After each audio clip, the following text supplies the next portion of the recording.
Hello students, कैसे हो आप सब लोग। आई होप आपका आईएसआई का यूजीबी वाला पार्ट अच्छा गया होगा। आज के सेशन में हम आईएसआई यूजीबी के सॉल्यूशंस डिस्कस करेंगे, राइट। तो there were total 9 questions. Let's discuss one by one, right. So let's proceed to the first question. This was the first question, right? The question says that consider a board having two rows and n columns. ठीक है, तो हमारे पास एक board है, इसमें there are only two rows and n columns. Let's say the board is like this, two rows and n columns.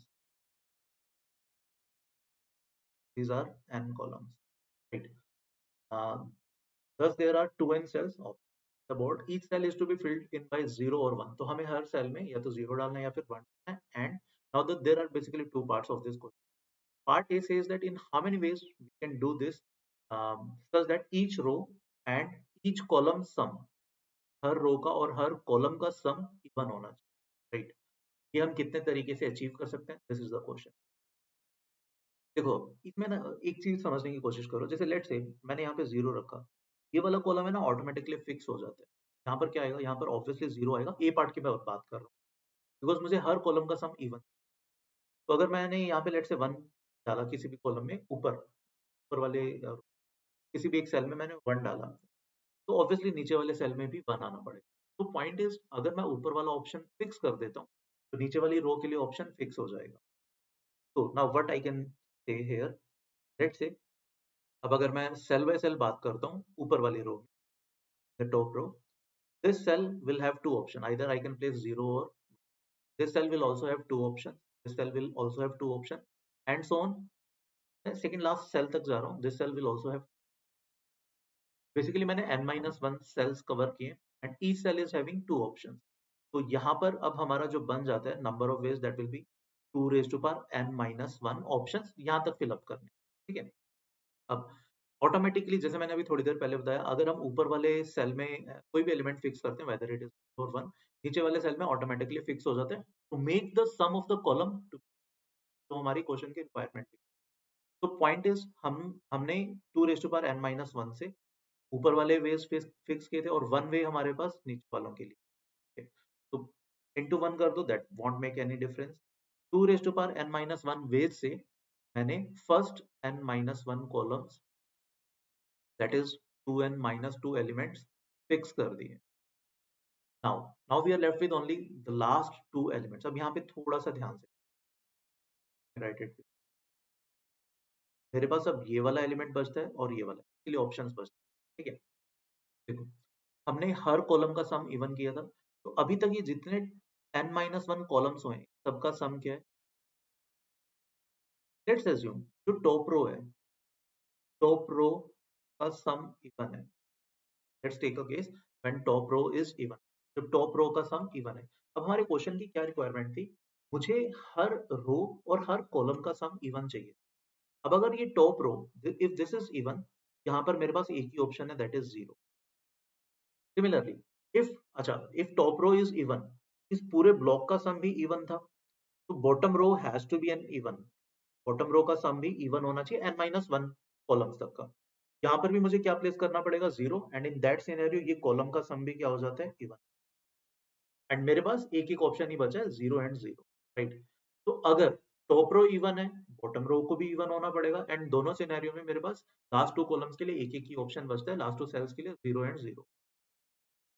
But if let's say top row is odd, clearly this sum of these n-1 column, that is this block, that was even। तो अगर मैं top row को odd मान रहा हूँ तो bottom रो को भी ऑड होना पड़ेगा, तभी ऑड प्लस ऑड पूरे ब्लॉक का सम इवन हो पाएगा, राइट। अब अगर टॉप रो ऑड है तो जो मेरा लास्ट कॉलम बच गया था, इस पे मुझे 1 प्लेस करना पड़ेगा, एंड ऑब्वियसली फिर यहाँ पर भी 1 प्लेस करना पड़ेगा, बिकॉज इस बॉटम रो भी मेरी ऑड है। बाय डिफॉल्ट ये ऑटोमेटिकली 1 प्लस 1 इवन हो गया, यानी लास्ट कॉलम का सम मेरा जो इवन होना चाहिए था ऑटोमेटिकली सेटिस्फाइड हो रहा है। तो पॉइंट इज, दोनों सिनेरियो में, चाहे टॉप रो का सम ऑड बन रहा हो या टॉप रो का सम इवन बन रहा हो, दोनों सिनेरियो में मेरे पास जो लास्ट के दो कॉलम्स बच गए थे उनमें एक ही ऑप्शन बचा, राइट। तो पॉइंट इज, इस पर्टिकुलर ए पार्ट के लिए आई will have how many ways to make the conditions of the question true, that will be 2 raised to power n-1, ठीक है। ये तो था ए पार्ट। अब हम बी पार्ट पर चलते हैं। बी पार्ट में ना थोड़ा सा आपको ध्यान से देखना पड़ेगा। यहाँ पे देखो, यहाँ पर अब सिमिलर सा ही क्वेश्चन है, बस हमें हर रो और हर कॉलम का सम इस बार ऑड चाहिए। अब देखो, मैं अगर करता हूँ अभी, फिर से हम सिमिलर तरीके से अप्रोच करते हैं। Let's make column 2 rows and n column and so, ठीक है। तो again we have, let's say we are filling n minus 1 columns like previously, है ना, जैसे हमने पिछले पार्ट में, ये पार्ट में किया। 2 raise to power n minus 1 मेरे पास ऑप्शन है इतने से पार्ट को फिल करने, इस रो को फिल करने के लिए n minus 1 कॉलम्स को, ठीक है। तो मैंने पहले बताया था, अगर हम टॉप रो में कोई भी सेल फिक्स करते हैं तो उसी का जस्ट बॉटम, उसके नीचे वाला सेल फिक्स हो जाता है ऑटोमेटिक। अब देखो, क्या मैं बोल सकता हूँ, जैसे मैंने लास्ट केस में क्या क्लेम किया था कि n माइनस वन कॉलम्स का सम इवन आया था, बिकॉज हर कॉलम का सम वहां पर इवन। यहाँ पर क्योंकि हर कॉलम का सम ऑड है। अच्छा, मैं पहले आपको ये बताता हूँ, अगर मान लो मैंने टॉप में वन फिक्स, सम ऑड चाहिए तो यहाँ पे बॉटम में ऑटोमेटिकली अभी भी एक वैल्यू फिक्स। तो अगर मान लो टॉप में मैंने जीरो फिक्स किया तो बॉटम में अभी भी वन होता है। जैसे मैंने पहले बताया था, अगर हम यहाँ पर भी टॉप रो में कोई भी सेल फिक्स कर दे रहे हैं तो नीचे वाला सेल ऑटोमेटिकली फिक्स हो जाता है, इवन इफ हमें सम ऑड चाहिए। That's why 2 raise to power n minus one, ये n माइनस वन कॉलम्स का सम के नंबर ऑफ वेज बन जाएंगे फिलअप करने के लिए। बट क्या मैं बोल सकता हूँ ये n माइनस वन कॉलम्स का सम ऑड होगा या सॉरी इवन होगा? एनली n पे डिपेंड करेगा, बिकॉज यहाँ हर कॉलम का सम है ऑड। तो if n minus 1 is even, then I can say कि भाई ये जो n minus 1 कॉलम्स का सम होगा वो इवन बनेगा, right, because n minus 1 itself is even। तो हर कॉलम का सम ऑड है तो n minus 1 times that odd number को हम n minus 1 टाइम्स ऐड करेंगे, and n minus 1 is even, तो basically the entire sum will be even. तो यहाँ पर अपने को ना दो केसेस बनाने पड़े, इफ n is odd और इफ n is even। ऐसा क्यों? बिकॉज ये n minus 1 कॉलम्स का सम इवन है या odd, that entirely depends on the value of n। तो अब दोनों केसेस को मैं एक करके एनालाइज करते हैं, ठीक है। Let's consider first case, if n is, अब अगर n इवन है that simply implies n minus 1 क्या होगा। नाउ लेट्स कंसीडर दिस, यहाँ पे अब आराम से देखना, मैंने फिर से n minus 1 ब्लॉक्स भरे हैं, यहाँ तक का मैंने फिलअप कर, and n minus 1 blocks fill up करने के लिए how many options do I have? हर टॉप रो के हर सेल के लिए मेरे पास टू ऑप्शंस है, and total n minus one cells हैं, तो raise to power n minus one. नीचे वाले बॉटम रो वाले एलिमेंट्स फिक्स हो जाते हैं ऑटोमेटिक। अब इस ब्लॉक का सम मैं क्लेम कर रहा हूँ odd, because n minus one मेरा क्या है, ऑड, एंड हर कॉलम में ऑड सम बन रहा था, right. Now this is odd, ठीक है। अब let's say if top row is odd, तो मेरे पास यहाँ पर एलिमेंट फिक्स हो जाएगा वन, सॉरी जीरो, बिकॉज मुझे हर रो का सम भी ऑड चाहिए। अब अगर top row n minus one elements तक ऑड है, अगर लास्ट एलिमेंट को जीरो होना पड़ेगा तभी टोटल सम ऑड बन पाएगा। अब पूरे ब्लॉक का सम ऑड था, ऊपर वाला एलिमेंट ऑड है तो नीचे वाले एलिमेंट को इवन, नीचे वाली रो के n माइनस वन सेल्स का सम इवन होना पड़ेगा, तभी इवन प्लस ऑड ऑड हो पाए। दैट मीन्स अब मेरे को नीचे वाली रो का टोटल सम भी ऑड चाहिए। अगर n माइनस वन एलिमेंट्स तक का सम इवन है तो लास्ट कॉलम का सम वन होना पड़ेगा, लास्ट कॉलम को वन होना पड़ेगा, तभी बॉटम रो का सम ऑड हो पाएगा। एंड ये जीरो और वन रखते ही ये जो लास्ट कॉलम बचा था ये भी मेरा क्या हो जाता है, दिस इज ऑल्सो ऑड, जो मेरे क्वेश्चन की रिक्वायरमेंट, ठीक है। अब वट इफ ये तो एक सिनेरियो था जब टॉप रो का सम था ऑड, ठीक है। अब ध्यान से देखना, वट इफ लेट से अगर मैं कंसिडर करता हूँ टॉप रो का सम मैं even consider, if let say top row has even sum, तो इस लास्ट कॉलम के लिए I have only one option, one, तभी मेरा सम ऑड बन पाए। अब पूरे ब्लॉक का सम ऑड था क्योंकि केस तो मेरा वही चल रहा है अभी, n इज इवन, तो बॉटम मोस्ट सम को ऑड होना पड़ेगा, बिकॉज इवन प्लस ऑड तभी ऑड हो पाएगा। अब अगर बॉटम रो का सम n माइनस वन एलिमेंट तक का ऑड है, लास्ट एलिमेंट को जीरो होना पड़ेगा तभी मेरा नेट सम ऑड बन पाएगा। एंड ऐसा करने से इस कॉलम का सम क्या बन जाता है, लास्ट कॉलम का 1 + 0 विच इज ऑड।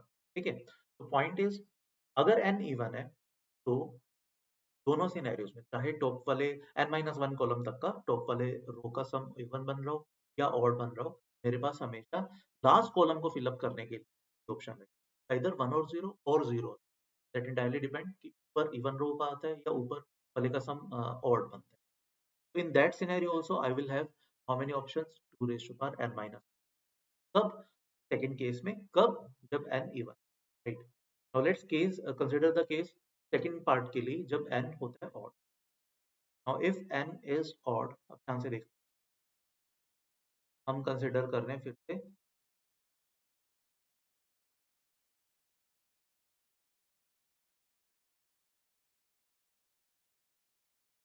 अब देखो, अब n अगर ऑड है तो n-1 हो जाएगा even, n-1 will be even obviously. अब हमने ना n-1 कॉलम्स कर दिए, तब हम इस ब्लॉक को कंसीडर कर, अब n- इवन है, n-1 इवन है, राइट, हर कॉलम का सम ऑड है। पहले बात तो देखो, अब मैंने ऊपर वाले सेल्स n-1 सेल्स को फिलअप कर दिया 2 raise to power n-1 option, bottom वाले सेल्स के लिए जैसा हमने पहले भी डिस्कस किया था एक ही ऑप्शन बचा।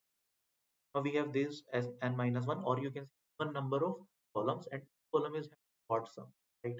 So we have practically one number of odd number, इनका sum क्या होगा, suppose odd numbers को अगर आप even number of times add करोगे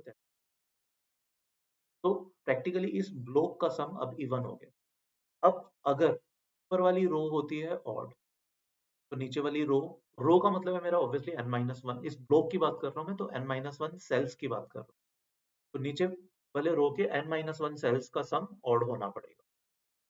दैट मीन्स यहाँ पर भी अब मेरे को कॉलम्स का सम तो मैंने ऑड कर दिया था यहाँ तक अभी तक, है ना, तो मुझे हर रो का सम भी ऑड चाहिए, तो यहाँ पर मुझे 0 रखना पड़ेगा to maintain the top row total sum to be even odd. ऐसे ही मुझे बॉटम रो का भी टोटल सम ऑड रखने के लिए यहाँ पे 0 रखना पड़ेगा। बट अब यहाँ पे प्रॉब्लम क्या हुई, ये 0 + 0 दोनों बन गए इवन, ठीक है। दैट मीन्स मेरा जो लास्ट कॉलम है जो ऑड होना चाहिए था बी पार्ट की रिक्वायरमेंट के अकॉर्डिंग, बट वो मेरा क्या हो गया even.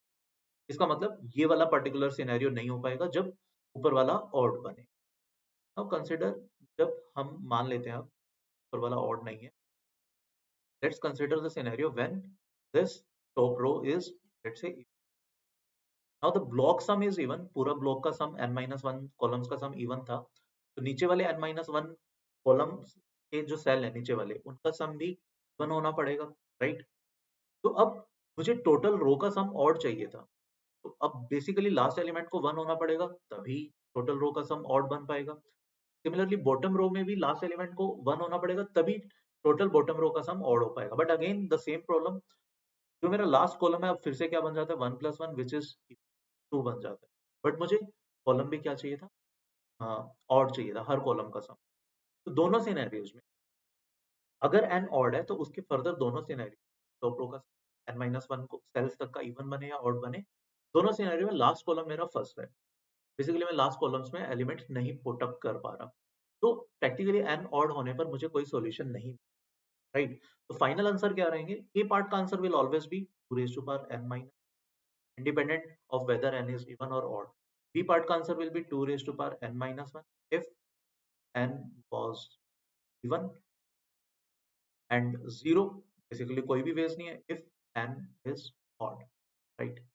This will be the answer for the first question of ISI usually, right. I hope ये क्वेश्चन आपको समझ में आ गया हो। Alright, this question second says that we need to consider a function fx which is nothing but summation of x minus k raised to power 4, where k is varying from 1 to up to m, right, and x is any real number. Now if m is greater than 1, which is an integer, we need to prove that f has a unique minimum and we need to find the point where the minimum is attained. fx basically एक biquadratic बनेगी because in each and every term we will have a power 4 of x, right. So it will be, and each term will give a positive x power 4, right. Basically the coefficient of x power 4 in it m, and this is a biquadratic that must have some minima value, right. So we need to prove that it has a unique minimum. All right, So if I differentiate this f dash x, what I'll get it will be nothing but 4 times x minus, and the sigma of this thing k is varying from 1 to up to m. This will be f dash x. And if I further differentiate it, f double dash x, that will be nothing but 4 times 3, that is 12, and sigma of k equals to 1 to up to m x minus k squared. Right? Clearly, you can see that f double dash x is greater than 0. F double dash x is positive, so its integral, which is f dash x, is always increasing, but it is a cubic function, and that means this will have at least one real root.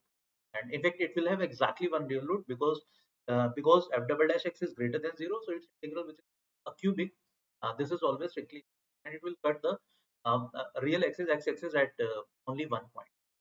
So f dash x equal to 0 will be there at only one point. That means fx will have a minima at only one point. Fx will have a minima at only one point, right? Because its f dash x differential is 0 exactly at one point. Now, in second part, we also need to find what is the point where this minimum is, right? So this point is exactly symmetrical point, right? And if you see, let's say 2 or 3 values, let's say we consider x minus 1 power 4, x minus 2 power 4, x minus 3 power 4. In case m is 3, then the minimum will be attained at this value, right? And if, let's say, in case m is 4, then the minima will be attained at this value, which is 2.5, right? Or in another sense, what you can do, just shift, replace x by what? You can say this x, minima will be simply at कहाँ पर होगा minimum? M plus 1 by 2. This is the point where the minima will be at, because of simply x equals to m plus 1 by 2. This is the point where minima will be attained, and this fx will have exactly 1. Alright, now let's see question number third. The question says that we need to consider a parabola y square equal to 4x. Okay, let's say ये वाला parabola y square equal to 4x, and the straight line y equal to x plus 2. Straight line y equal to x plus 2. P is any variable point on this straight line. Let's say this is point P, and draw the two tangents. इस curve पे parabola पर हमने दो tangents draw किए हैं, तो let's say इसको कुछ Q1 और Q2 पॉइंट पर टच कर. These are the point of contact on C. Let Q is the midpoint of this line. Q1 और Q2 का midpoint है Q. Now we need to find the locus of Q as P moves along this line. ठीक, तो P point को हम मान लेते हैं कुछ alpha coma alpha plus 2, and Q point जिसका हमें लोकस निकालना है उसको हम मान लेते हैं H कोमा. हमें पता है किसी भी 2 डिग्री के कर्व पर equation with given mid point is T equal to S1. H comma K is the mid point of Q1 Q2. तो Q1 Q2 कोऑर्ड का इक्वेशन क्या होगा? T इक्वल टू S1 हम ला सकते हैं इस पैराबोला से. Y square minus 4x equal to 0. This is our curve. Let's find T equals to S1 from this equation, right? With respect to H comma. So T will be T will be nothing. Yk minus twice of 2x, that will be x plus h, that is equals to S1. S1 k square minus, or in another sense you can minus 2 plus yk, right? That should be equal to k square minus. This is the equation of q1 q2, right? But q1 q2 is also the chord of contact with respect to point P, and we know from an external point equation of chord of contact is nothing but T, right? So let's write T equal to 0 with respect to P. On this curve y square equal to alpha, so T equal to 0 will give us y times alpha plus 2 by y1, that is equals to 4x. From price of 2x like this, that will be x plus alpha, right? और in another sense इसको इसी equation को अगर मैं दोबारा लिखता हूँ, ये बनता है minus 2x plus y times alpha plus 2, and that will be equal to how much? 2. ठीक है. So according to chord of contact, this is the equation of Q1 Q2. ये भी Q1 Q2 का इक्वेशन था, ये भी, तो ये दोनों सेम लाइन का इक्वेशन है, तो कोएफिशिएंट शुड बी प्रोपोर्शनल. यहाँ क्लियरली -2 और -2 मैच कर रहे हैं, तो इसका मतलब y का कोएफिशिएंट मैच करना चाहिए. Alpha plus 2 that should be equal to k, as well as this thing k square minus 2h, that is equal to 2 alpha. यहाँ से अल्फा का वैल्यू निकालते हैं, that is k minus 2, यहाँ पे पुट कर देते हैं. बन जाता है k square minus 2h that is equal to twice of alpha which is nothing but k minus k। इसको हल्का फुल्का सिंप्लीफाई कर लो, this will give you replace k by y and h by x, तो final equation will be let's y square minus 2y minus x plus 4 equals to 0. This will be the final equation. Y square minus y minus 2x, just हमने कुछ नहीं किया, हमने replace किया h को x से, k को y, focus के क्वेश्चन, तो this will be your final, right. Alright, ये फोर्थ क्वेश्चन देखते हैं यार। देखो फोर्थ क्वेश्चन है ना, काफी लॉजिकल सा क्वेश्चन था, और मतलब बहुत इजीली ये हो जाएगा अगर आप पॉलिनोमियल्स को ना थोड़ा ढंग से सोचोगे। क्वेश्चन कह रहा था पॉलिनोम px जो है वो एक ऑड डिग्री का पॉलिनोमियल है, real coefficient, that means real polynomial, और हमें प्रूव करना है कि p ऑफ px उतने ही डिस्टिंक्ट रियल रूट्स होंगे, एटलीस्ट उतने ही डिस्टिंक्ट रियल रूट्स होंगे जितने px के, ठीक है। मान लेते हैं अपन px इक्वल्स टू 0 के कुछ रियल रूट्स हैं जो है अल्फा 1 अल्फा 2 एंड सो, मान लेते हैं अल्फा n रियल रूट्स हैं। आई एम नॉट सेइंग कि px की डिग्री n है, px के n रियल रूट्स हैं, डिग्री जो मर्जी हो, ऑड डिग्री का पॉलिनोमियल है, कुछ इमेजिनरी होंगे बस।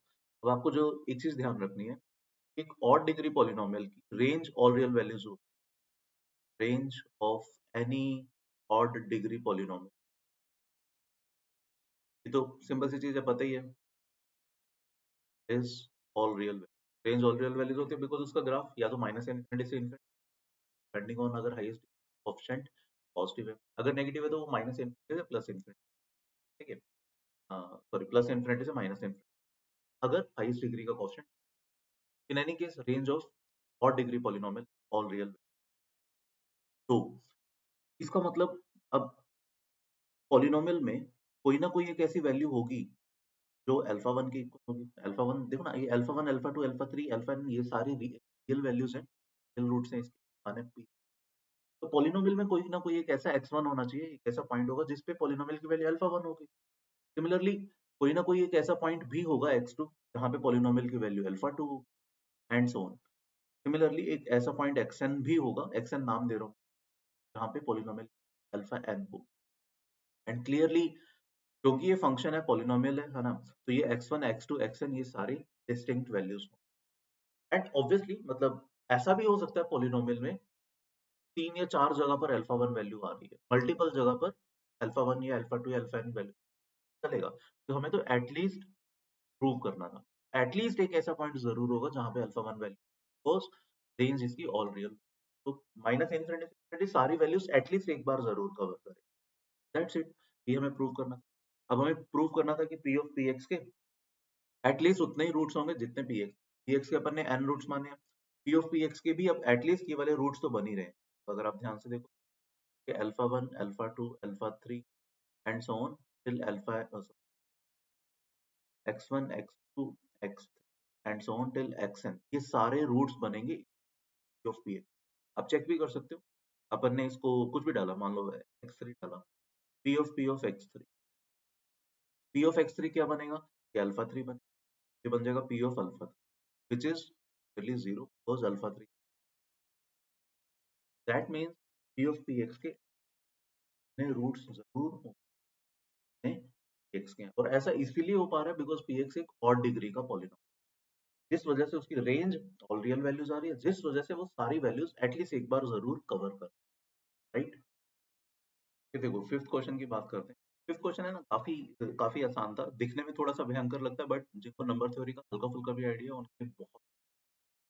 देखो क्वेश्चन क्या कह रहे हैं, for any positive integer n and i की दो वैल्यूज हैं 1 या 2, f f I n denote the number of divisors of n of the form 3k plus i। चलिए अगर हम बात करें f1n, ये क्या रिप्रेजेंट करेगा, ये n के वो वाले डिवाइजर्स रिप्रेजेंट करेगा जो 3k plus 1 टाइप के, एंड सिमिलरली f2n ये वो वाले डिवाइजर्स रिप्रेजेंट करेगा जो प्लस 2 टाइप्स के, ठीक है। फर्दर फर्दर इसने एक फंक्शन डिफाइन किया fn, जो f1n माइनस f2n की, अब हमें वैल्यूज फाइंड आउट करनी है f of 5 part 2022 and f of 21 part 2020। पहले ना अपन 5 पार 2022 बात करते हैं, डिवाइजर्स लिस्ट डाउन करते हैं। देखो ऑब्वियसली पहला डिवाइजर 1 है, फिर 5 है, फिर 5 स्क्वायर होगा, फिर 5 क्यूब एंड सो टिल 5 पार 2022 इसके 2023 टोटल डिवाइजर्स। अगर मैं फर्स्ट डिवाइजर की बात करूँ, first divisor 3 plus 1 type obviously, second 3 के प्लस 2, 5 स्क्वायर 25, ये क्लियरली 3 के प्लस टाइप्स के एंड सो ऑन अल्टरनेट कर रहे हैं। समझ पा रहे हो? तो इवन पावर है तो वो 3 के प्लस 1 टाइप्स का है, लास्ट डिवाइजर भी 3 1 टाइप, बिकॉज 5 को you can right 3 minus 3 plus 2, या यू कैन से 3 6 माइनस 1 और माइनस 1 की पावर इवन होगी दैट विल बी प्लस 1। तो बेसिकली इसमें 3 के, अगर मैं 5 पार्ट 2010 की बात करता हूँ, 10 is this thing, 5 part 220 F1N जो है बेसिकली 3 के प्लस 1 टाइप के डिवाइस, वो कितने बने 1 0, एंड सिमिलरली F2N जो कि 3 के प्लस 2 टाइप्स के होंगे 1 0 बनेंगे, और ये 1 1 बिकॉज 3 के प्लस 1 एक ज्यादा होगा, बिकॉज ये टोटल 2023 डिवाइजर थे, स्टार्टिंग और एंडिंग दोनों 3। अब हमसे पूछा था Fn की वैल्यू, यानी F ऑफ 5 पार 2022, ये F1N is 1012 minus F2N which is 1011 and hence that equal to 1। First part का इसका तो आंसर हो जाएगा 5022, F of 502 5 पार 202 का वैल्यू हो जाएगा 1। अब हम देखते हैं सेकंड पार्ट, तो F of 21 पार 2020, देखो अगर मैं n की बात करता हूँ 21 पार 20 तो हम लिख सकते हैं पार 20 7 पार 20। ऑब्वियसली इसके जितने भी डिवाइजर की बात करेंगे हम, अगर हम उसमें 3 या 3 का कोई भी पावर घुसा देंगे तो वो फाइनली 3 का मल्टीपल हो जाएगा, तो ना तो वो 3 के प्लस 1 टाइप का रहेगा, ना ही वो 3 के प्लस 2 टाइप। तो इसके जो डिवाइजर्स 3 की पावर्स के बिना हमें चाहिए, वो चाहिए होंगे 1, ठीक है, फिर 7 की पावर्स ले सकते हैं, 7 7 square 7 cube and so till 7 बार 2020। बट अगर ध्यान से देखो सारे डिवाइजर्स ही 3 के प्लस 1 टाइप्स के, all these divisors are of the form 3 के प्लस 1, बिकॉज क्लियरली 7 जो है 7 is itself of the form 3 के प्लस 1, जो मर्जी पावर कर लो that will remain as of the form 3। तो प्रैक्टिकली अगर मैं बात करता हूँ F1N या फिर F1 21 20 20, ये तो बन जाएंगे हमारे टोटल कितने 2023 डिवाइजर्स। F2 की बात करता हूँ मैं अगर 21 पार 20 20, ये हमारा कोई भी नहीं है। F1 21 22 इसकी वैल्यू सिंपली कितनी 20, वैल्यू थी 1, आंसर आ जाएगा 20। आई होप ये आसान सा क्वेश्चन है, ऑलमोस्ट सब बच्चों का ये सही होगा जिन्होंने पेशेंटली क्वेश्चन को पढ़ा होगा। ऑलराइट, 6 क्वेश्चन की बात करते हैं। देखो ये क्वेश्चन है ना काफी इंटरेस्टिंग सा क्वेश्चन था, जिन बच्चों ने इस क्वेश्चन को थोड़ा सा ध्यान से पढ़ा होगा उनसे क्या होगा, बट काफी बच्चे इस क्वेश्चन को पढ़ के ही कंफ्यूज हो गए, क्योंकि मतलब ही नहीं समझ पाए। बहुत आसान सा मतलब है, बस थोड़ा सा पेशेंटली क्वेश्चन को, क्वेश्चन कह रहा था कि we need to consider a sequence of points P1 P2 P3 and so on in a plane such that पहले 3 पॉइंट जो है P1 वो नॉन कोलिनियर है, और फिर उसके बाद P4 से लेकर आगे तक n की जो मर्जी वैल्यू Pn अपने Pn माइनस 1 को छोड़ के पिछले जो 2 पॉइंट्स है उनका मिड पॉइंट है, यानी Pn माइनस 2। अब L एक लाइन है जो P1 और P5 को ज्वाइन कर, अब हमें कुछ चीजें प्रूव करनी है। इस पार्ट में प्रूव करना है जो area of the triangle formed by Pn Pn minus 1 and Pn minus 2 वो कन्वर्स करेगा 0 पे as n goes to in. B part में प्रूव करना है कि जो 9th पॉइंट है P9 वो L पर ही लाई कर रहा है। तो ध्यान से देखते हैं, तो पहले तो अपन फिगर बनाते हैं। क्वेश्चन में क्लियरली बोला था P1 P2 P3 non collinear points हैं, तो ऑब्वियसली उनसे ट्रायंगल बन रहा होगा, तो रैंडमली मैंने कोई भी एक triangle, let's say this is, जो P4 है वो P2 और P1 के मिड पॉइंट पर होगा, P5 P2 और P3 के मिड पॉइंट पर होगा। अच्छा एक, जैसे मैंने P4 बनाया, P1 P2 P3 का कुछ एरिया होगा, फिर अगर मैं नेक्स्ट 3 पॉइंट्स की बात करता हूँ यानी P2 P3, क्या आप मुझे बता सकते हो P2 P3 का एरिया कितना होगा? क्या इसका एरिया हाफ दिख रहा है आपको? Because P4 was the mid point. अब अगर मैं नेक्स्ट 3 पॉइंट्स लेता हूँ, मैं लेता हूँ P3, P4, P5 का जो एरिया होगा, क्या वो आपको ये क्या वो आपको हाफ दिख रहा है P2, P3, P4 से? समझ में आ रहा है? क्लियरली P2 आता है बिकॉज़ P5 का मिड पॉइंट था। अब फर्दर अगर मैं P6 की बात करूँ, P6 का मिड पॉइंट, तो अगर मैं अब फर्दर P4, P5, P6 एक ट्रायंगल के एरिया की बात करूँ, तो वो ऑब्वियसली किसका आधा आ रहा है? वो उससे जो पिछले वाली ट्रायंगल थी P3, P4, 5 इसका हाफ आ रहा है। तो पॉइंट क्या है? पॉइंट ये है कि जैसे-जैसे हम आगे जा रहे हैं, हमारे ट्रायंगल्स का एरिया हाफ, हाफ, हाफ होने लग रहा है जस्ट प्रीवियस वाली ट्रायंगल से। तो इनिशियली इनिशियली जो हमारा फर्स्ट ट्रायंगल था that is P1, P2, suppose ये कुछ फाइनाइट पॉइंट्स थे तो उसका एरिया जो हो that should be some finite, तो एक फाइनाइट एरिया। एंड अगर मैं nth ट्रायंगल की बात करूँ, तो अब इसका हाफ, हाफ, हाफ होने लग रहा है, तो जब हम n पॉइंट्स पे चले जाएँगे तो 2 रेज़ टू पावर n हो, समझ पा रहे हो? इफेक्ट मतलब P2 से हम स्टार्ट करते हैं तो हाफ हो रहा है, यहाँ पे n-2 से स्टार्ट कर रहे हैं तो रेज़ टू पावर n-2 हो जाएगा। अगर हम स्पेसिफिकली इस ट्रायंगल की बात करें। इन एनी केस n जब n इंफिनिटी को जा रहा है तो n-2 1 हो या n हो कोई, because n-2, n-1 they all will tend towards. So this will be the area of which triangle? Of the triangle formed by Pn-2, n-1, ये एरिया बनेगा। And clearly if n is tending towards infinity, this will towards, ये समझ में आना चाहिए। जैसे-जैसे n infinity को approach करेगा, वैसे तो फिगर बनाते ही क्लियर हो गया था कि एरिया हाफ हाफ हाफ से डिक्रीज करने लग रहा है, हाफ टाइम्स हो रहा है। तो जैसे-जैसे हम आगे जाएँगे तो इंफिनिटी की तरफ जाते हुए 0 को प्रोसीड करें। अब हम चलते हैं इसके बी पार्ट पे। बी पार्ट को प्रूव करने के ना 2-3 तरीके हैं। हम यूक्लिडियन ज्योमेट्री से भी जा सकते हैं, हम कोऑर्डिनेट ज्योमेट्री से भी जा सकते हैं, हम वेक्टर से भी जा सकते हैं। मैं वेक्टर से इसको प्रूव कर रहा हूँ, राइट? क्वेश्चन देखो, क्वेश्चन क्या है? एक बड़ी सी ट्रायंगल बनाते हैं, 1 P,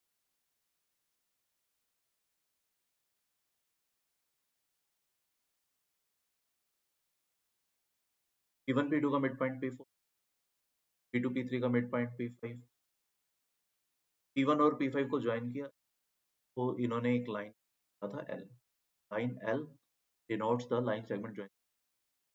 अब हमें प्रूव करना था जो P9 पॉइंट है वो भी L पर ही लाई कर रहा। P1, P2, P3, P4, P5, P6 क्या होगा? P4 और P3 का mid point, that will B.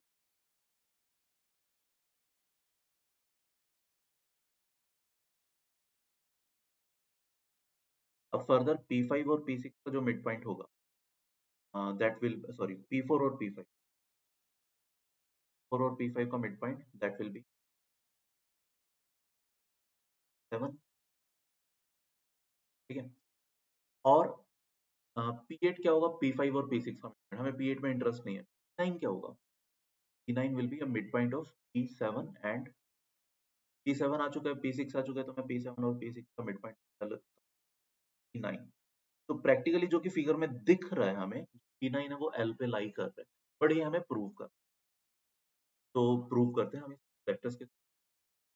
P1 को मैं ओरिजिन मान लेता हूँ, P2 को मैं मान लेता हूँ लेट्स से कुछ ये वेक्टर, एंड P3 को मैं मान लेता हूँ, राइट? तो P4 क्या हो जाएगा? A/2। आई होप ये सबको दिखना चाहिए because P4 is the mid point of, similarly P5 क्या हो जाएगी? 10/2, ये P5 हो गया। अब अगर हम बात करते हैं P6 का पोजीशन वेक्टर जो बनेगा, वो P4 और P3 का मिड पॉइंट है P6, that will be by 2 10 upon that is nothing 10 upon, right? ये P6 हो। सिमिलरली अगर मैं P7 की बात करूँ, P7 क्या होगा? P4 और P5 का mid point, that will be by 2 plus A plus B by 2, whole upon 2। P7 हमारे पास क्या आ गया, that is simply plus 2a plus by 4, ये P7। अब P6 और P7 का मिड पॉइंट P9 है, तो मैं P9 का वेक्टर, पोजीशन वेक्टर निकाल सकता हूँ। P9 क्या बनेगा, दिस प्लस दिस बाय 2, तो ये बन जाता है price of a plus 3, common ले लो, a plus 3b upon 4 upon 2, तो that will B 3 times a plus b upon 8। ये हमारा P7 बन जाता है। क्लियर, P9 का पोजीशन वेक्टर बन। अच्छा, क्या P5 is a constant time P9, ये दिख रहा है आपको? P5 का पोजीशन वेक्टर था a plus b by 2, P9 क्या आ रहा है, इसका P9 a प्लस b का 3/8 है, राइट? और यू कैन से P9 जो है, can I right this is 3/4 of P5, ठीक है? तो a प्लस मतलब P9 जो है दैट इज 3/4 ऑफ P5, तो बेसिकली ये जो वेक्टर्स हैं P9 and P5 they are parallel और they are collinear, collinear vectors, and that means P5, P9 and origin they will lie on the same line। यही हमें prove करना था कि जो पॉइंट P9 है वो L लाइन पर ही लाई कर रहा होगा, मतलब P1 और P5 के लाइन ज्वाइनिंग पर ही लाई कर रहा है, right? This is how we can prove. And again मतलब ये क्वेश्चन आप कोऑर्डिनेट ज्योमेट्री से भी, यूक्लिडियन ज्योमेट्री से भी कर सकते हो यार, पैरेलल लाइंस है और कुछ भी। ऑलराइट, ये 7th क्वेश्चन देखते हैं। देखो ये बहुत इजी क्वेश्चन, यहाँ पर एक पॉलिनोमियल हमें px दिया हुआ है, क्यूबिक पॉलिनोमियल है। We need to calculate for all real values of x this limit, ठीक है? पहले तो ये सोचो यार, p of x by n, x तो कोई भी रियल नंबर है और n इंफिनिटी को जा रहा है, करेक्ट? एक real number upon infinity that will tend towards 0, तो प्रैक्टिकली ये p ऑफ 0 की बात कर रहे हैं। p ऑफ 0 कितना है, 1। तो एक्चुअली ये जो फॉर्म बन रही है, this form is coming 1 raise to power infinity, and इसको we can rewrite e raise to power px, मतलब इस फंक्शन में से 1 माइनस कर देते हैं तो that will become twice of x by n plus 7x squared by n square plus 13x by n। Just कुछ नहीं किया, p of x by n निकाला, उसमें से 1 सब्ट्रैक्ट कर, इनटू ये फॉर्मूला होता था into, and this limit when n is approaching towards infinity. यहाँ पे आप देख सकते हो n को अंदर लेकर जाएंगे, इससे खत्म हो जाएगा, एक पावर खत्म होगी, यहाँ पावर 2। क्लियरली ये दोनों टर्म्स अभी भी ट्रू है, बिकॉज डिनोमिनेटर क्या है यहाँ पे, n स्क्वायर और n, denominator is infinity, ऊपर कोई भी एक रियल नंबर है, real number upon infinity is 0, but we are left with 2x, right? So this will be simply equals to e power 2x। ये बहुत इजी क्वेश्चन था सबका, आई होप सबका होना चाहिए। Answer will be e raised to power 2x। Alright, 8th question consider करते हैं यार। फिर ये है ना बहुत पुराना और बहुत स्टैंडर्ड क्वेश्चन, जेई में भी, केवीपीवी में भी बहुत बार ये पूछा। क्वेश्चन क्या कह रहे हैं, find the minimum value of mod of sin x plus cos x plus tan cot x plus secant x plus cos x। ध्यान से देखो, हम सारी चीजों को है ना sin x plus cos x में कन्वर्ट कर सकते हैं। तो अगर मैं tan x plus cot x की बात करूँ, तो मैं लिख सकता हूँ sin x upon cos x plus cos x upon, LCM लेने पे this upon sin x। Similarly secant x plus cosecant, ये क्या होता है, this is nothing but sin x plus cos x whole upon sin x। और sin x cos x को तो मैं लिख ही सकता हूँ, sin x plus cos x का अगर आप होल स्क्वायर कर दो, that will B sin square x plus cos square x 1 plus 2 sin x। तो पॉइंट इज, अगर अगर मैं लेट करता हूँ sin x प्लस कुछ भी मान लेते हैं, let's assume it to be okay, मान लिया, तो sin x cos x की वैल्यू क्या होगी, simple, that will be square minus 1 upon 2, that means tan x plus secant cot x मिल जाएगा, secant x प्लस cosecant मिल जाएगा, एक ही टर्म, सारी वैल्यूज को सब्स्टिट्यूट, एक्सप्रेशन क्या होगा, sin x plus cos x को plus tan x plus cot x 1 upon sin x cos x, और that will B 2 upon k plus, ये क्या बन जाएगा, 2k upon minus sin x plus cos x k था, और sin x k cos x 2 upon k square, और इसको थोड़ा सा और सिंप्लीफाई कर लेते हैं, प्लस 2 कॉमन ले लो, नेक्स्ट टू टर्म में से ये बनेगा +1 whole upon k minus 1 k, and this is getting cancelled out. What we are left with +2 upon minus, where k क्या था हमारा sin x plus cos x cover k, and sin x plus cos x की range हमें पता है minus root, जो अपना k है that will belong minus root 2 से, एंड क्लियरली क्वेश्चन में लिखा हुआ था कि x cannot be multiple of pi/2, k cannot be equal to 1 नहीं है, वो भी क्लियरली हमें दिख रहा है, हमें इसमें 1 की रिक्वायरमेंट नहीं। अब हमें इसका मिनिमम वैल्यू चाहिए था, देखो मैं ना बस दोबारा लिख रहा हूँ, अपना जो एक्सप्रेशन था वो बन गया है equal to mod of 2 upon k, 2 upon where k हमारा है sin x, और इन अनदर सेंस k जो अपना है वो √2 है, राइट।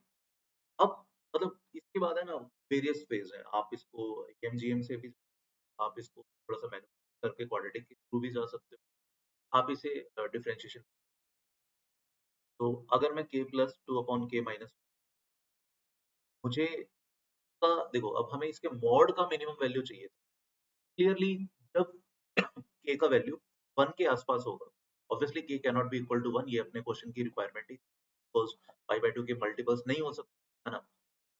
बट जब k 1 के आसपास जाएगा, तो ये पूरा अंदर वाला एक्सप्रेशन या तो प्लस इंफिनिटी को जाएगा या माइनस इंफिनिटी, ये जब 1 से हल्का सा बड़ा होगा तो ये प्लस इंफिनिटी को शूट करेगा, ये जब 1 से हल्का सा छोटा होगा तो माइनस इंफिनिटी को शूट, बट मॉड लगने से यानी कि जो माइनस इंफिनिटी को भी शूट कर रहा है वो एक्चुअली प्लस इंफिनिटी चला जाएगा, राइट।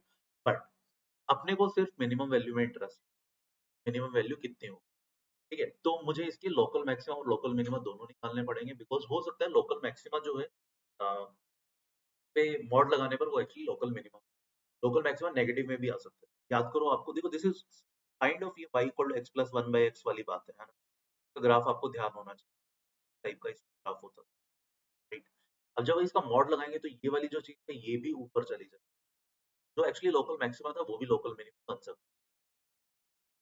तो अब पॉइंट इज मैं इसको डिफरेंशिएट करता हूँ, है ना, तो y डैश कितना बन जाएगा, दैट इज 1 माइनस स्क्वायर्ड, इसको 0 कर दिया local maximum, k minus squared that equal to 2, or you can say k will be equal to 1 plus minus under root, दो वैल्यूज आती है ना, हम दोनों पर इसकी वैल्यू कंसीडर करते हैं, जो मिनिमम जो दोनों में से छोटी होगी वो हमारा आंसर आ जाएगा, k को 1 प्लस रूट 2 डाला तो plus root 2 plus 2 upon, right, तो this comes out to be 2 root 2 plus 1, ये वाली वैल्यू आती है, 1 माइनस रूट पे क्या आएगा, 1 minus root plus 2 upon minus root, this comes out to be minus 2 root 2 plus 1, but mod लगा हुआ था तो ये वाली वैल्यू तो 2 रूट 2 प्लस 1 ही बनेगी, और ये वाली वैल्यू क्या बन जाएगी 2 root 2 minus 1, clearly this is the minimum value, ये हमारी मिनिमम वैल्यू है,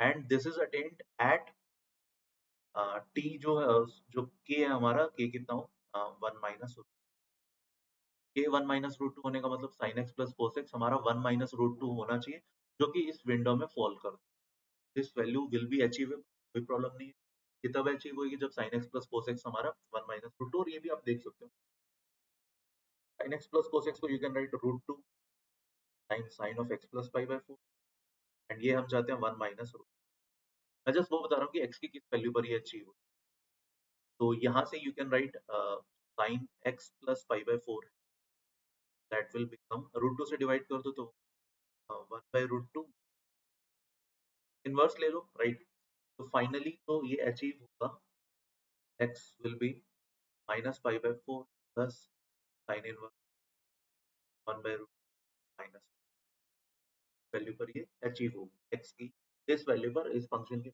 वैल्यू होगी, and minimum is how much, minimum is 2 root 2 minus, answer for this particular question will, and यार ये बड़ा ही स्टैंडर्ड, बड़ा ही, आई एम वेरी श्योर आप में से हर बच्चे ने ये वाला क्वेश्चन, ऑलराइट, क्वेश्चन नंबर 9 की बात करते हैं, फिर क्वेश्चन नंबर 9 मेरे हिसाब से इस पेपर का सबसे अच्छा क्वेश्चन, बट कैसे करना है उसकी हिंट इस क्वेश्चन में दी हुई थी, स्टिल ये काफी कॉम्प्लिकेटेड क्वेश्चन था हिंट के बाद। तो स्टार्ट करते हैं, क्वेश्चन पहले पढ़ते हैं क्या कह रहे हैं। क्वेश्चन कह रहा था कि find the smallest positive real number के such that the following inequality holds. ये कोई इनइक्वालिटी है, ये होल्ड कर for every positive integer n greater than or equal to 2 and for every choice of z1 z2 and zn complex number। मतलब n 2 या 2 से कुछ भी बड़ा हो, कॉम्प्लेक्स नंबर हम जैसे मर्जी ले लें, ये उस पर्टिकुलर के लिए ये इनइक्वालिटी वैलिड होनी चाहिए। इसमें एक सबसे बड़ी चीज दी हुई, कॉम्प्लेक्स नंबर जो है उनका real and imaginary part should be non. मतलब हम सिर्फ फर्स्ट क्वाड्रेंट के कॉम्प्लेक्स नंबर और पॉजिटिव रियल और पॉजिटिव इमेजिनरी वाले कॉम्प्लेक्स नंबर ही कंसिडर, जो सिर्फ पॉजिटिव इमेजिनरी पे हो सकते हैं या पॉजिटिव रियल पे हो सकते हैं या सिर्फ फर्स्ट क्वाड्रेंट में हो। और इसने अपने को बोला था कि भैया n इक्वल टू 2 के लिए आप पहले k की वैल्यू फाइंड आउट करो और फिर प्रूव करो कि भाई वही k वैलिड होगा जब n 2 या 2 से बड़ा हो तब भी। तो अपन n इक्वल टू 2 के लिए जैसे इसने बोला वैसे प्रोसीड करते हैं, n इक्वल टू डालते हैं। मतलब अब हम क्या चाहते हैं, mod of z1 plus k से मैं क्रॉस मल्टीप्लाई कर, that should be greater than और equal to mod of plus mod of z2। n तो मैंने 2 मान लिया, तो जैसा मर्जी मैं z1 और z2 ले लूं अपने इमेजिनरी, ऑब्वियसली गिवन, उसके लिए भी मेरा k वैलिड होना चाहिए। ऐसा मुझे स्मॉलेस्ट k चाहिए। मैं मान लेता हूँ, अब ध्यान से समझना मैं क्या कह रहा हूँ। मैं मान लेता हूँ कि ये वो z1 और z2 थे जिसके लिए k मेरा स्मॉलेस्ट वैल्यू था, सच दैट k टाइम्स ये हमेशा ग्रेटर देन और equal to z1 plus z2 रहता है किसी भी z1 और z2 की चॉइस के लिए। और ये वो z1 और z2 थे जो जस्ट इसको इक्वेट करते हैं, बाकी सब के लिए बड़ा रहेगा। ये मेरी असम्पशन। ऐसा भी कोई पेयर होगा ना z1 z2 का जिसके लिए इक्वालिटी होल्ड करेगी, बाकी सब के लिए ग्रेटर देन और इक्वल टू होगा। तो वो जिस पेयर के लिए इक्वालिटी होल्ड कर रही है वो पेयर मैंने मान लिया z1 z2 का ये है, और उसका कॉरस्पॉन्डिंग k जो भी आ रहा है वो मैंने k ही मान। मतलब अब मैं क्या मान रहा हूँ, k times mod of z1 plus z2 that is equals to mod of z1 plus z2। इस z1 z2 के पेयर के लिए इक्वालिटी है, बाकी और कोई भी आप पेयर उठा लोगे उसके लिए या तो इक्वालिटी रहेगी या ग्रेटर देन रहेगी, मतलब लेस देन नहीं हो पाएगा। अब सब ध्यान से समझना मैं क्या कर रहा हूँ, हेड से करता हूँ मैं। मान लो मैंने क्या किया, z1 और z2 ये, z1 को ओरिजिन के अबाउट घुमा दिया और इसको मैं एक पॉजिटिव रियल एक्सिस पे ले आया z1 dash, such that mod of z1 equal to mod of z1 dash. तो बस मैंने आर्गुमेंट में चेंज किया, z1 और z1 डैश का मॉडुलस सेम है। अब अब जरा देखना, अगर मैं इस z1 डैश और z2 वाले पेयर को उठाता हूँ, ये क्या बनेगा, z1 डैश प्लस z2 का मॉड। अच्छा पहले तो मुझे ये बताओ, इस पर्टिकुलर फिगर में आपको z1 प्लस z2 का मॉड बड़ा दिख रहा है या z1 डैश प्लस z2 का मॉड बड़ा दिख रहा है? ऑब्वियसली z1 प्लस z2 का मॉड बड़ा है, बिकॉज z1 डैश और z2 के बीच में जो एंगल है वो z1 z2 के बीच के एंगल से बड़ा है। और याद करो इनके मॉडुलस में फॉर्मूला होता था ना, mod of z1 square plus mod of z2 square plus twice of mod of z1 z2, फिर एक आता था cos थीटा, ये ध्यान है, का स्क्वायर रूट, यही mod of z1 plus z2 equal होता था। तो अब अगर थीटा ज्यादा है तो cos थीटा कम होगा। अपने क्लियरली z1 डैश और z2 में थीटा बड़ा है तो इसका मॉड कम होगा z1 प्लस z2 से, ठीक है। ये वाली जो चीज है वो z1 प्लस z2 से छोटी होगी और k मेरा वही है, तो मेरा ये लेफ्ट हैंड साइड छोटा हो गया इस वाली क्वांटिटी से। अब ये अगर z1 प्लस z2 के मॉड के इक्वल था तो this should be less then mod of z plus mod of z2। But ये तो एक टाइप की कॉन्ट्राडिक्शन टाइप्स होगी, मतलब मैंने तो एज्यूम किया था कि इस पर्टिकुलर z1 और z2 के पेयर के लिए ये मेरा k ऐसा सच दैट ये z1 के मॉड और z2 के मॉड के इक्वल है, बाकी सभी पेयर्स के लिए या तो इक्वलिटी रहेगी या ग्रेटर देन होगा, लेस देन नहीं हो पाएगा। और यहाँ मेरा लेस देन हो गया, तो इसका मतलब z1 फर्स्ट क्वाड्रेंट में नहीं हो सकता, इसको कहाँ होना पड़ेगा, रियल एक्सिस पे होना पड़ेगा, तभी ये एंगल बड़ा हो रहा है। सिमिलरली सेम लॉजिक से देखो मैं ये भी प्रूव कर सकता हूँ कि z2 जो है, जो कि बेसिकली इमेजिनरी एक्सिस के पास था, उसको एक्चुअली इमेजिनरी एक्सिस पर ही होना पड़ेगा, क्योंकि तब अब देखो ना z2 को मैं अगर इधर लेकर जा रहा हूँ तो फिर से मैंने ये एंगल बढ़ा दिया। समझ पा रहे हो ये चीज? तो पॉइंट क्या है, पॉइंट ये है कि भाई z1 और z2, ये मान लो z1 है, ये z2 है, इसमें अगर हम k times mod of z1 plus z2 चाहते हैं और ऐसा के चाहते हैं जो her choice of Z1 Z2 को सेटिस्फाई करा रहा हो। तो मेरे को mod of Z1 plus Z2 minimum चाहिए होगा, तभी तो मेरे को एक अच्छा खासा के मिलेगा जो हर किसी के लिए वैलिड रहे। अगर मैंने कोई के ऐसा ढूंढ लिया सच that mod of Z1 plus Z2 इस वाले mod of Z1 plus Z2 से बड़ा आ रहा है, तो मेरे को के वैलिड ही नहीं। तो मिनिमम मतलब ऐसे पॉसिबल के लिए जो her choice of Z1 Z2 के लिए वैलिड रहे, ऐसा मुझे Z1 यहाँ लेना पड़ेगा और Z2 यहाँ लेना पड़ेगा। तो मतलब अब हमारी कहानी क्या बन जाती है, Z1 यहाँ है, Z2 यहाँ है, इनके बीच में एंगल 90 डिग्री है। अब mod of Z1 plus Z2, I hope ये आप देख पा रहे हो, that will be equal to under root of mod of Z1 square plus mod of Z square. Pythagoras theorem simply लग जाएगी, ये इसका मॉडुलस दिख रहा है। Z1 प्लस Z2 ये वाला कॉम्प्लेक्स नंबर, तो उसका मॉड हो जाएगा under root of Z1 square plus mod of Z2 square. तो प्रैक्टिकली अपने की इक्वेशन क्या बन गई, k times square root of Z square plus mod of Z square, that should be greater than और equal to mod of Z1 plus mod of Z।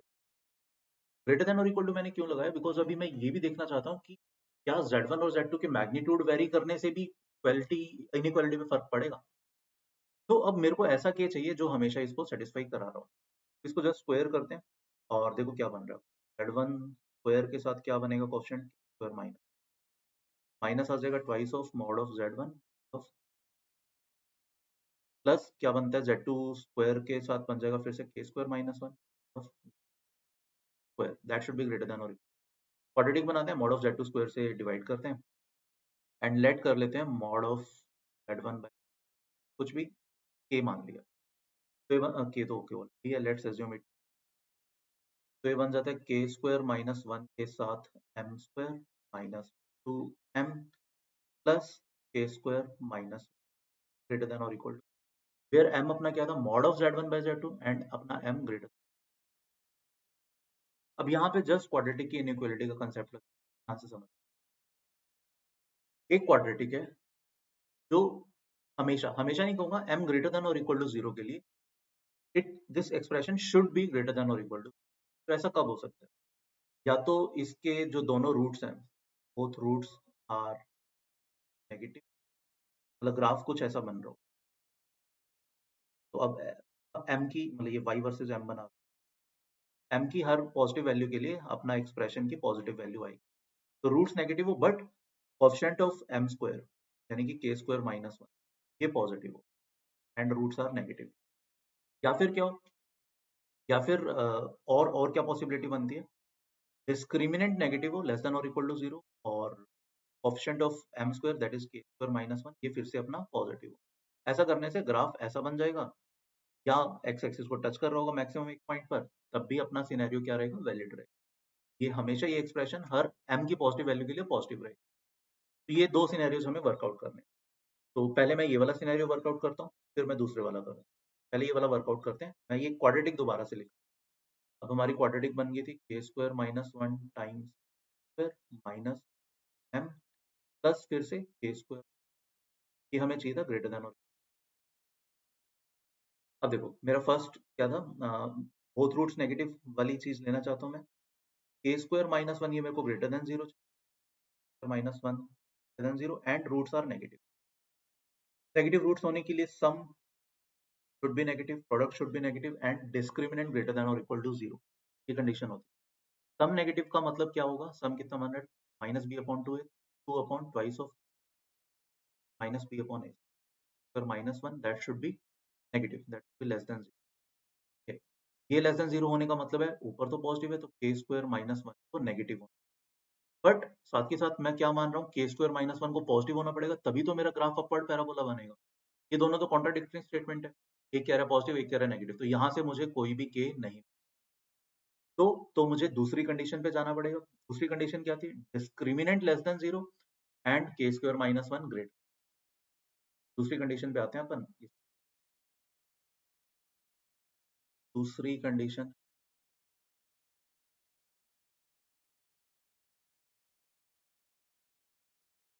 k square minus 1 greater than 0 and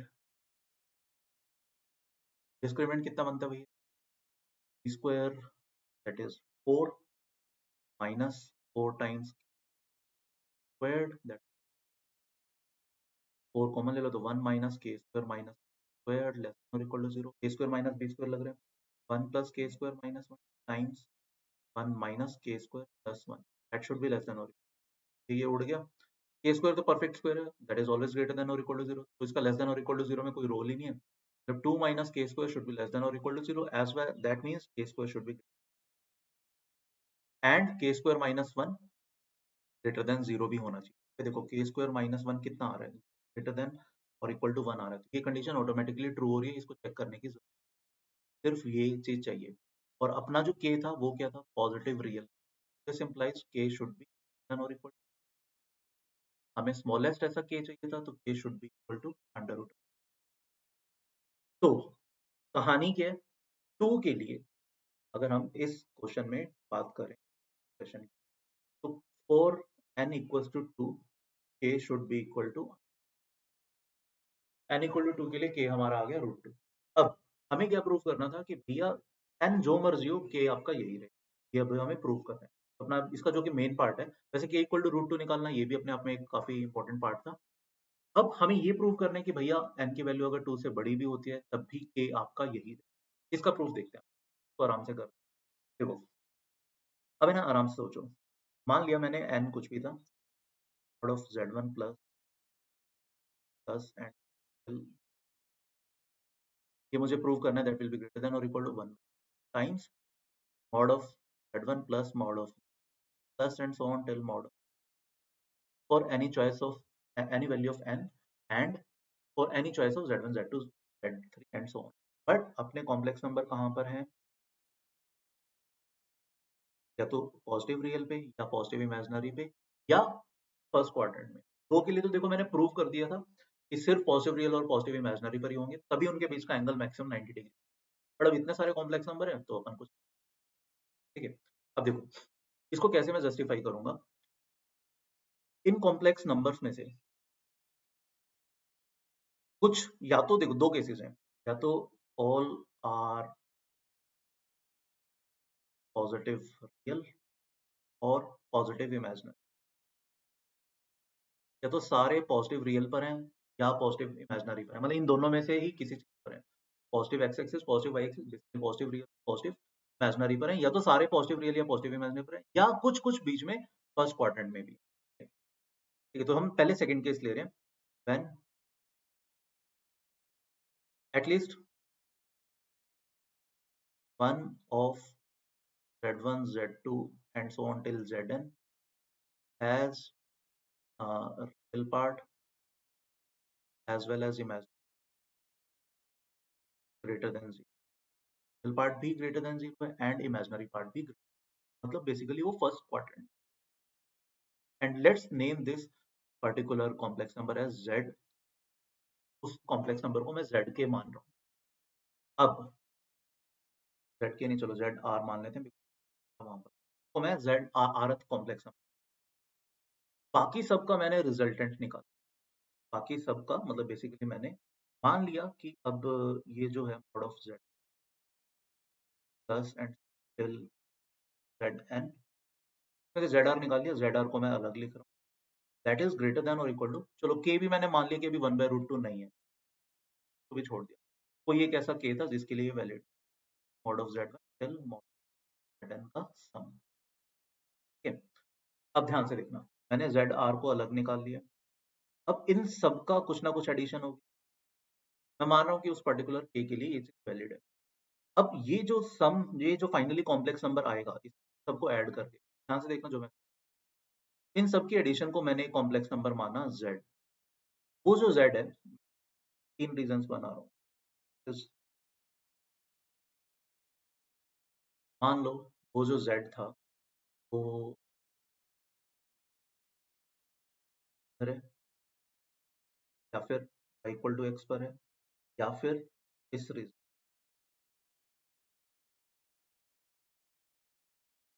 ठीक, या तो y equal to x पर है, या फिर वो y equal to x और इमेजिनरी, या फिर y इक्वल टू x और रियल है।